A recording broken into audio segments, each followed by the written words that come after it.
नगर निगम सोलन में general house में उस वक्त गर्मागर्मी देखने को मिली जब हाउस के अंदर रिकवरी को लेकर चर्चा होनी शुरू हुई। नगर निगम सोलन के डिप्टी मेयर राजीव कोंडा और वार्ड नंबर 9 के पार्षद शैलेंद्र गुप्ता में मोहन पार्क के पास बने यात्री निवास की 70 लाख की रिकवरी के मुद्दे को लेकर आपस में तू मैं होनी शुरू हुई। सोलन में नगर निगम के डिप्टी मेयर और पार्षद में तू मैं हो गई। पार्षद शैलेंद्र गुप्ता ने जनरल हाउस में ये मुद्दा उठाया कि नगर निगम सोलन अभी तक पहली रिकवरी पूरी नहीं की है, जिससे नगर निगम को घाटा हो रहा है। उन्होंने कहा कि आज तक यात्री निवास से 70 लाख की रिकवरी नहीं की गई है। अगर ये हो जाती है तो निगम को इससे आय हो सकती थी। उन्होंने कहा कि नगर निगम ये रिकवरी जानबूझकर नहीं करना चाहती। इस बात को लेकर डिप्टी मेयर राजीव कोंडा ने पार्षद शैलेंद्र गुप्ता को जवाब देते हुए कहा कि पहले 5 साल तक नगर परिषद तक बीजेपी की रही, लेकिन अब अपना फायदा देखने के लिए रिकवरी नहीं की गई। इस बात को लेकर दोनों में तू मैं शुरू हो गई, जिससे हाउस हंगामेदार हो गया। वहीं दूसरी तरफ नगर निगम हाउस में ऑफलाइन टेंडर प्रक्रिया को लेकर पार्षद ने आपत्ति जताई, जिसको लेकर हाउस में हंगामा देखने को मिला।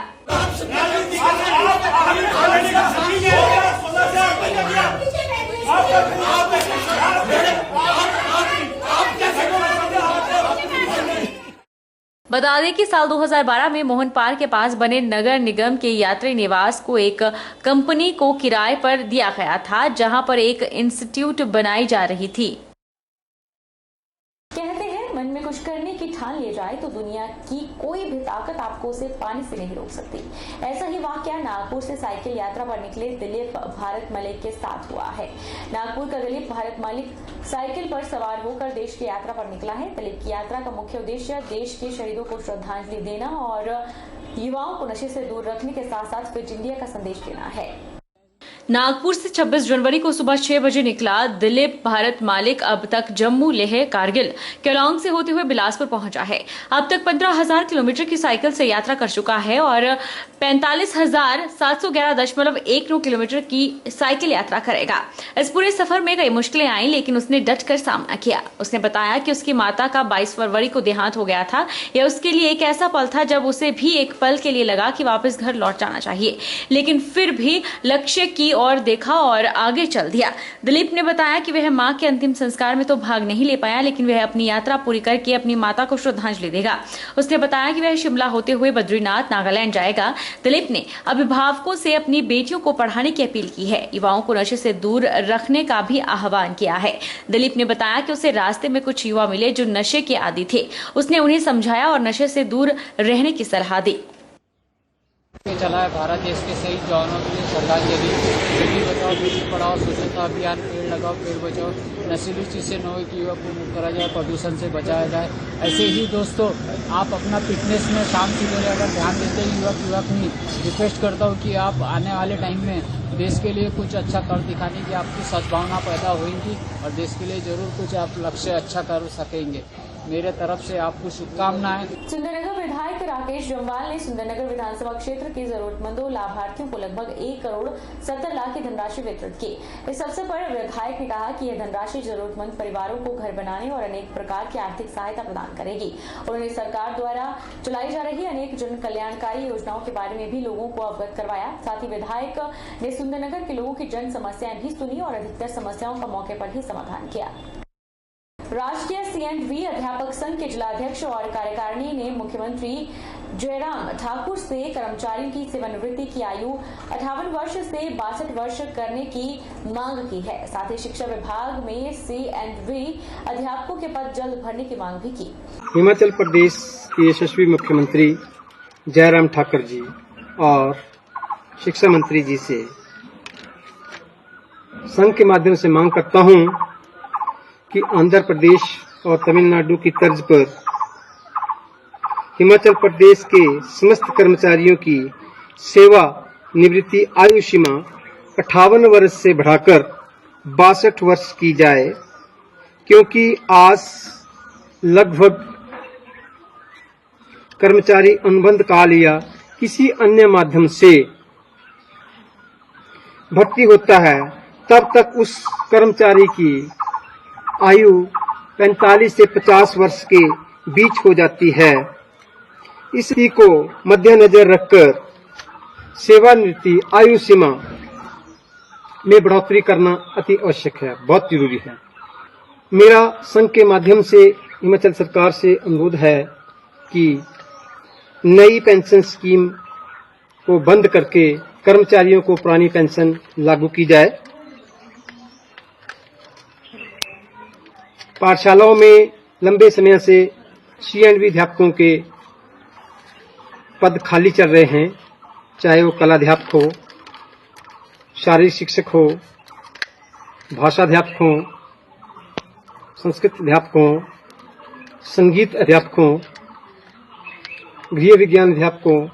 इन पदों को सरकार जो है प्राथमिकता से भरे। हिमाचल प्रदेश में आगामी विधानसभा चुनाव को लेकर राजनीति अपने पूरे चरम पर है। आज की दस्तक से प्रदेश की राजनीति ने नया मोड़ ले लिया है।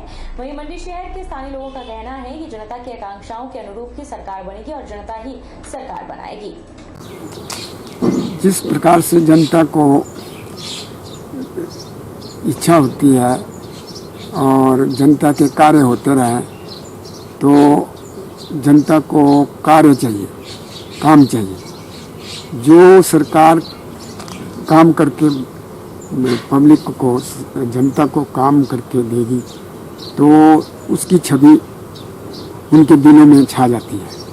उस हिसाब से जो है वो मतदान होता है। और government by the people for the people, ये सरकारें जो है जनता द्वारा बनती है और जनता के लिए ही होती है।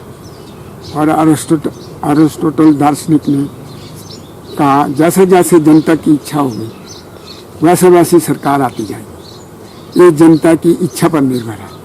कार्य ज़्यादा सरकार करेगी तो सरकार वही आ जाएगी। अगर कार्य में कमी हुई, कोई ऐसी वैसी बातें हो, वैसे सरकार है तो काम सब अच्छी करती है। जैसा कि आप देख रहे हैं, अभी हिमाचल में भी प्रेजेंटली त्रिकोणीय श्रृंखला देखी जा रही है। बीजेपी, कांग्रेस और आम आदमी पार्टी।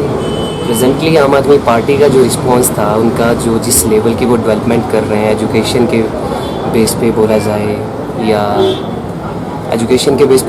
हेल्थ के बेस पे बोला जाए, तो एक अच्छा जो है उन्होंने एक सेटअप अपना तैयार किया है। अगर हिमाचल में भी इन फ्यूचर आम आदमी पार्टी आती है तो मैं मानता हूँ कि एक अच्छा इनिशिएट होगा, स्पेशली हिमाचल के लिए भी, क्योंकि आम आदमी पार्टी बहुत अच्छा सेटअप तैयार करके जो है एक अपना कंट्रीब्यूशन जो है अच्छे तरीके से दे रही है। देश के आप सस्टेनेबल डेवलपमेंट से लेके एजुकेशन से लेके सब फील्ड में आप बोलो तो अच्छे तरीके से कंट्रीब्यूट कर रही है। अभी प्रेजेंटली इस बारे में कुछ नहीं बोल सकते कि अभी हिमाचल में आम आदमी पार्टी आएगी या नहीं, लेकिन ऐसा है कि इन फ्यूचर जो है आम आदमी पार्टी जो है एक ऐसी डेवलपिंग पार्टी मानी जाएगी जो कि विकास को एक अलग स्तर पर पहुंचा सकती है। फिलहाल बीजेपी का रिस्पांस भी अभी देखा जाए तो कुल मिला के अच्छा है, विकास हो रहे हैं, एजुकेशन से लेके सब फील्ड में उनका कंट्रीब्यूशन भी एक अलग लेवल पे अच्छा है। तो ये कह पाना मुश्किल है अभी प्रेजेंटली, क्योंकि पॉलिटिक्स में हम जो है प्रेडिक्ट पहले से चीज़ों को नहीं कर सकते, क्योंकि इसमें कुछ भी हो सकता है। जो चेंज जो है इंटरफेयर करके कोई जो है किसी के प्लान को जो है चेंज कर सकता है। तो ये मेरी ओपिनियन है इस बारे में। हो भी सकता है सर, इसमें हम कुछ भी नहीं बोल सकते। आ भी सकती है, नहीं भी आ सकती है।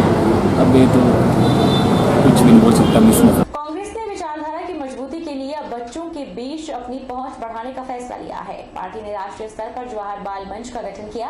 जवाहर बाल मंच के जरिए कांग्रेस 7 से 17 साल के बच्चों और किशोरों के बीच सक्रिय पहुंच बनाते हुए अपनी वैचारिक धारा से जोड़ने का प्रयास करेगी। हिमाचल में जवाहर बाल मंच का एलोब चौहान को समन्वयक बनाया गया है और प्रदेश में भी कांग्रेस इस मंच का विस्तार करने जा रही है।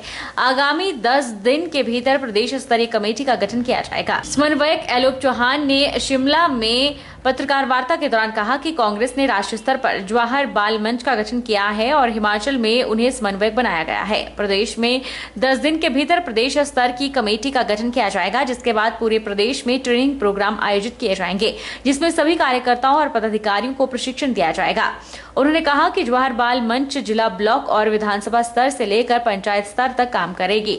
जवाहर बाल मंच का मुख्य कार्य 7 से 17 साल के बच्चों में संविधान के तहत रहकर कांग्रेस विचारधारा से अवगत कराने सहित महात्मा गांधी की अहिंसा और नेहरू की विचारधारा से अवगत कराना है।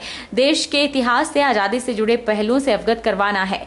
बच्चों के बीच जाकर उनकी हर मुश्किलों का समाधान करना, बच्चों को स्वास्थ्य शिक्षा के प्रति जागरूक करना, साथ ही इसके साथ भारत निर्माण में उनकी भूमिका सुनिश्चित करना इस मंच का उद्देश्य रहेगा। हिमाचल प्रदेश में ज्वार बाल मंच आने वाले दिनों में हम पूरे प्रदेश में अपने वॉलंटियर्स आइडेंटिफाई करेंगे और उन्हें एक प्रॉपर ट्रेनिंग देंगे। प्रॉपर ट्रेनिंग देने के बाद हम जिला स्तर पर, ब्लॉक स्तर पर, विधानसभा स्तर पर, पंचायत स्तर पर और ग्राम स्तर पर हम कार्य करेंगे। हमारी जो गतिविधियां रहेगी वो सामाजिक गतिविधियां रहेगी और पर्यावरण गतिविधियां और एक ऐसी गतिविधियां जिससे कि जो हमारे बच्चे हैं आने वाले समय में एक योग्य नागरिक बन सके और राष्ट्र निर्माण में अपनी पूरी सेवा कर सके। वक्त चला है छोटे से ब्रेक का। ब्रेक के बाद फौरन लौटेंगे, आप बने रहिए हमारे साथ। जरूरी सूचना, डॉक्टर लाल पैथ लैब सोलीखत सेंटर मंडी शहर के विभिन्न स्थानों पर 20 से 24 अप्रैल तक कैंप का आयोजन कर रहा है। 20% छूट का लाभ उठाएं और शुगर, HB जैसे टेस्ट मात्र 10 रुपए में करवाएं। अधिक जानकारी के लिए संपर्क करें 8988105555।